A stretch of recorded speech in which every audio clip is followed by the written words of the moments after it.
இனிமேல் நம்ம சூஸ் பண்ண போகிற ஓபி வந்து கரெக்டான ஓபியாக இருக்கணும். ஸோ இது வரைக்கும் தப்பாக சூஸ் பண்ணியிருந்தீங்கன்னா எப்படி ஓபியை சூஸ் பண்ணுறது செலக்ட் பண்ணுறதுன்னு கற்றுக்கலாம். ஸோ இப்போ நான் மார்க் பண்ணியிருக்க இடத்த பாருங்கள். ஒரு அப் க்ளோஸ் கேண்டிலுக்கு முன்னாடி இருக்கிற டவுன் க்ளோஸ் கேண்டில், அதாவது ஒரு புல்லிஷ் கேண்டிலுக்கு முன்னாடி இருக்கிற பேரிஷ் கேண்டில் வந்து ஓபியாக நம்ம கன்சிடர் பண்ணுவோம். அந்த இடத்துல மார்க்கெட் ரிவர்ஸ் ஆச்சுன்னா திரும்ப மேலே போகுதுன்னு சொல்லிட்டு தான் எல்லா வீடியோவில் சொல்லியிருப்பாங்க, எல்லா இன்ஸ்டாகிராம் இன்ஃப்ளூயன்சரும் சொல்லியிருப்பாங்க. ஸோ அது கிடையாது. எப்போவுமே ஒரு ஆர்டர் பிளாக்கை சூஸ் பண்ணும்போது அது கீழே வந்து லிக்விடிட்டி, அதாவது நம்மளோட ஸ்டாப் லாஸ் தான் லிக்விடிட்டி. அந்த ஸ்டாப் லாஸை எடுத்துருக்கணும். ஸோ அந்த ஸ்டாப் லாஸ் எடுத்த அந்த டவுன் க்ளோஸ் கேண்டில் தான் வந்து ஓபி. இப்போ இது எக்ஸாம்பிளுக்கு இந்த டவுன் க்ளோஸ் கேண்டில் பாருங்கள். மேலே டிஸ்பிளேஸ்மெண்ட் மூவ் இருக்குது, கீழே வந்து ஸ்டாப் லாஸை எடுக்கலை.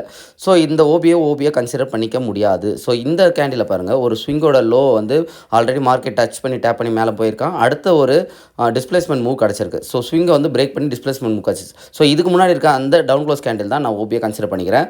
So target 1:3 or else latest swing high target ஈஸியாக ஹிட் ஆகிடும்.